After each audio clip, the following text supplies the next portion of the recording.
जय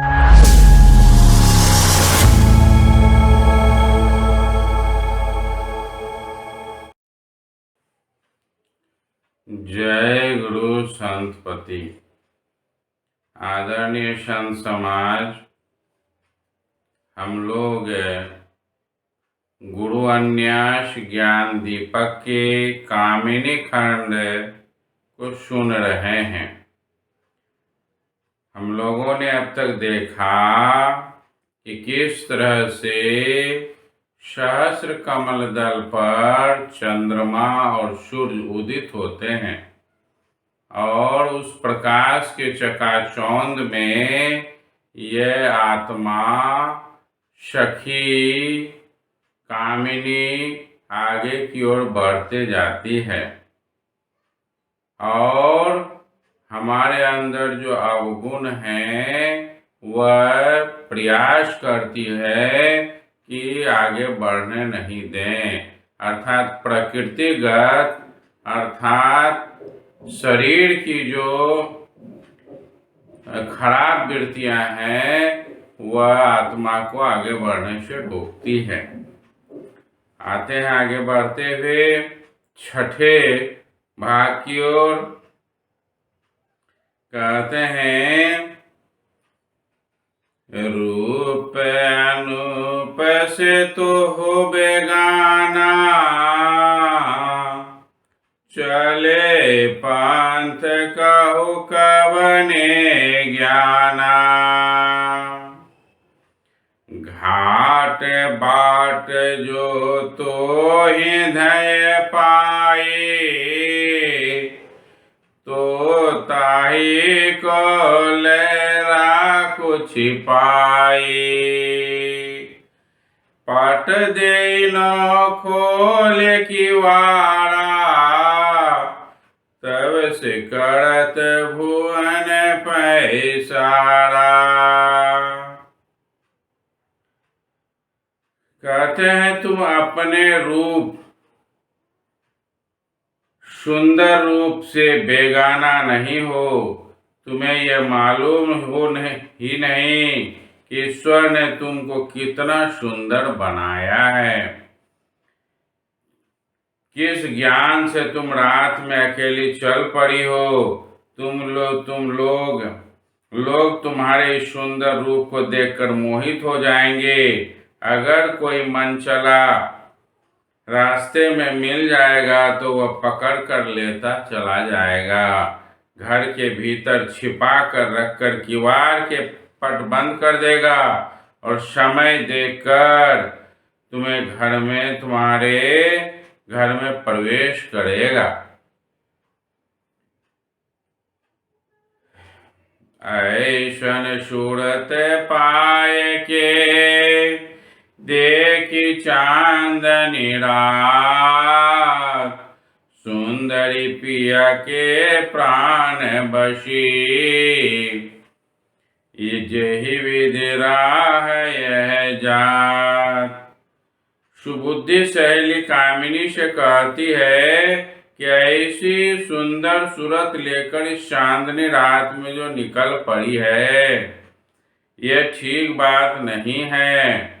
तुमको ठीक से सोच समझ कर इस रात में अकेले निकलना चाहिए। तुम जिस प्रकार रात में अकेले निकल पड़ी हो, इससे ऐसा लगता है कि तुम प्रियतम के प्राण में बसी हुई हो और उसके बिना रह नहीं सकती। उसका वियोग विछोड़ तुमसे बर्दाश्त नहीं होता है, इसीलिए इस अकेले निकल पड़ी हो उसकी तलाश में। अर्थात जीवात्मा को प्रियतम अर्थात पति अर्थात ईश्वर की तलाश, परमात्मा की तलाश अकेले करने पड़ती है। झुंड के साथ यह तलाश नहीं होता है। उसका मार्ग अकेला चलने का है। सुंदरी सुनत बचन भय चिंता, के ही विधि जाय वैकंता। केहि विधि जायव पायव कंता। अस सुधि पाई रहे नो चेता। थीर रहत नो आठो गाता। कापी कोह ठहराति सुकुमारी। बोली शब्द आओ पियारी। सुबुद्धि सहेली की बात सुनकर कामिनी की चिंता बढ़ गई। सोचने लगी कि इस विषम परिस्थिति में किस प्रकार पति से भेंट होगी। इस वियोग में के दुख से वह बहुत चिंतित हो गई। उसका आठों अंग अर्थात पूरा शरीर, अष्टांग शरीर कहा गया है, अर्थात शरीर के आठों अंग कांपने लगे। किंतु पति प्रेम में मतवाली सुकुमारी अर्थात कामिनी संभल कर सुबुद्धि सहेली से प्रेम पूर्वक बोली, तुम तो आप सयानियश, मैं अबला दिन थोर। पिया के मिलन बिन आतुरी, मोहि लागत मति भोर।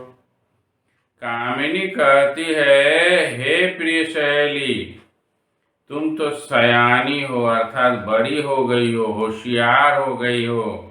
मैं अबला अर्थात असहाय एवं कम उम्र की हूँ। अभी मैं तुरंत विवाही हुई हूँ।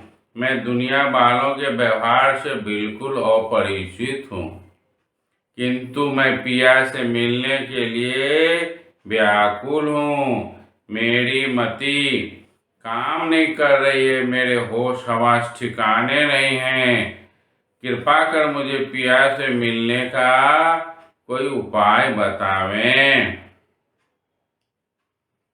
फिर कहते हैं, गुरु के रूप सभे भौ देहि, यही विधि सुंदरी जानत तेहि। जो समझावे यही विधि आनी, सुंदरी ताहि गुरु समझानी। फिर वह सुबुद्धि सहेली से विनय पूर्वक बोली कि हर व्यक्ति के भीतर गुरु अर्थात ईश्वर विराजमान हैं। ज्ञानी जन इस बात को अनुभव के आधार पर कहते हैं। जो इस रहस्य को बताते हैं गुरु के तुल्य हैं। इसलिए तुम कृपा कर पिया के मिलने की युक्ति को बताओ। मैं तुम्हें गुरु तुल्य मानती हूँ, अर्थात गुरुदेव ही सहायक होते हैं वहाँ। तुम तो जानो सर्वगति, हम अबला नहीं ज्ञान। जेहि विधि पावत कांत को, कहो पंथ के आन। अच्छे शब्दों में कहा गया कि कामिनी सुबुद्धि सहेली से कहती है, तुम तो जानो सर्वगति, अर्थात तुम सारी बातों को जानती हो, है ना, ठीक ठीक जानती हो। और मैं तो अबला हूँ, अज्ञानी हूँ। मुझ में इतनी समझदारी नहीं है, इसीलिए कांत से मिलने का अर्थात पति से मिलने का मार्ग बताने की कृपा करें। कामिनी की बात करते हुए धीरे धीरे इसको जो है उदाहरण के तौर पर आत्मा को परमात्मा से मिलने के तौर तरीके को समझाने का प्रयास किया जा रहा है।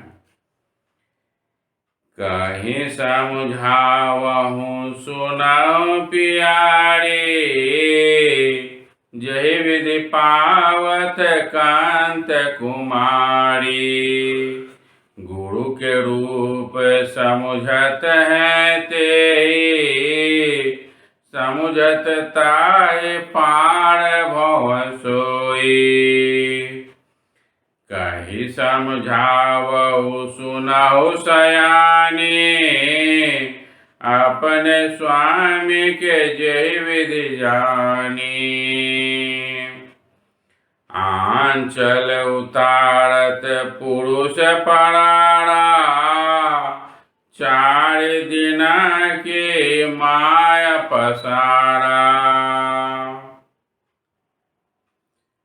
सुबुद्धि रूपी सहेली सूरत रूपी कामनी को समझाते हुए कहती है कि हे प्यारी सहेली, जिस विधि से तुम्हें पति परमेश्वर मिलेंगे अर्थात कंत मिलेंगे, मैं तुम्हें बताती हूँ। मैं तुम्हें गुरु के स्वरूप को समझाती हूँ। ध्यान देकर मेरी बात को सुनो।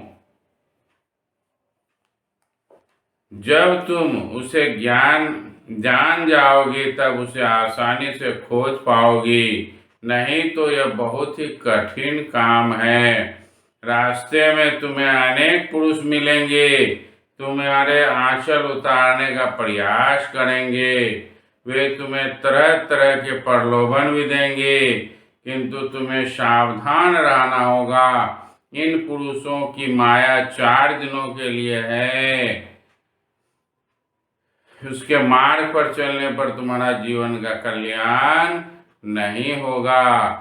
तुम्हें अपने पति परमेश्वर को निष्ठा के साथ, विश्वास के साथ खोजना होगा और उसको